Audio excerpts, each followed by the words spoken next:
Out of curiosity, I made my way toward the sole remaining shack to examine it in further detail. It was built of a thick, dark brown lumber, appeared to have been assembled by hand. The logs still retained a warped round exterior, speckled in black spots of mold. Dark moss ate its way in between splinters and loose nails. It reminded me of something you would find in a fairy tale, or perhaps back in the pioneer days. The roof was drooping downward significantly, supplemented by a coat of moss and damp, brown, crusted leaves. There was a tiny window mounted into the side of the shriveling wall, like a glass eyeball protruding out of the wrinkled brow. The window only revealed slivers of glass that reflected off the gleams of the final bit of orange radiance. Most of the cabin's gaps had been boarded up in a chaotic, non-uniform pattern. A few scrap pieces of light-colored boards added a splash of color to the otherwise molting logs. It was almost as if somebody was trying to salvage the structure.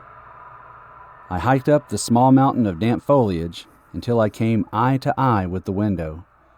I peered into the room through the thick, grimy coating of the tainted glass, as if I expected to see something hidden within the blackness of the shack. The sill was caked with dust and cobwebs, and a layer of filth was smudged permanently along the edges of the boards. Between the panels, I could see an innumerable population of bugs and abandoned cocoons. As expected, I was unable to get any visuals of what was lurking inside. I swung myself around to the front of the cabin, entirely consumed by nosiness.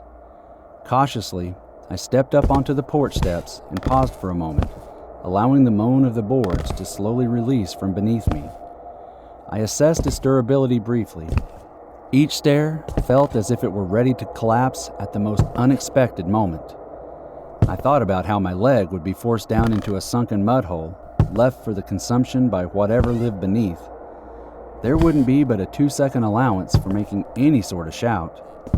Suddenly, my dreaded thoughts came true, and a board snapped loudly out from under me, its crack cutting the still silence like a knife.